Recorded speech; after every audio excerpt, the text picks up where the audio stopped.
No principio foi a sombra, ata que Deus dixo, fágase o sufrimento, e todo comezou.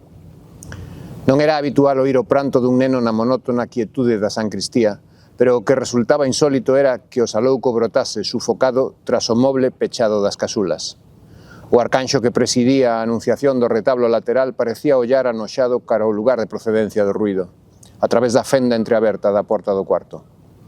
No seu cello engurrado podíase intuir un reproche, como se lle molestase a irreverencia case sacrílega dos queixumes e dos golpes.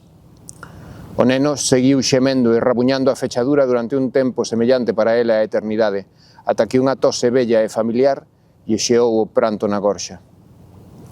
Detrás da tose chegou un lento arrastrar de pés, o ruído mecánico dunha chave grande na porta do armario, e aquela voz afrautada que xamais sería capaz de borrar da fragua da súa memoria inmatura de rapaz.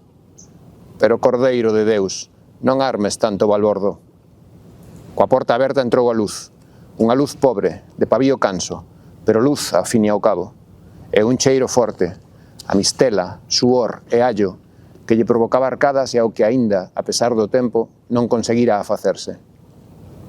Ante os seus ollos materializouse o dono da voz e do cheirume, un home grosso duns 50 anos e nariz varicoso, vestido cunha camisa gris de manga curta e un pantalón inzado de manchas. Tan só o colariño de crego tentaba dar noticia aparente da súa dignidade. O neno retrocedeu ata que as súas costas bateron coa parede traseira do moble, quedando case oculto entre as estolas dun branco purísimo do estante inferior. A porta estaba aberta, pero non podía fuxir porque o corpo do sacerdote ocupaba todo o ancho do armario. Que tal, Cordeiriño, xa o pensaches mellor?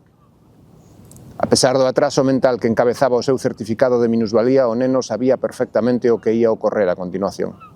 Tamén sabía que non tiña escapatoria.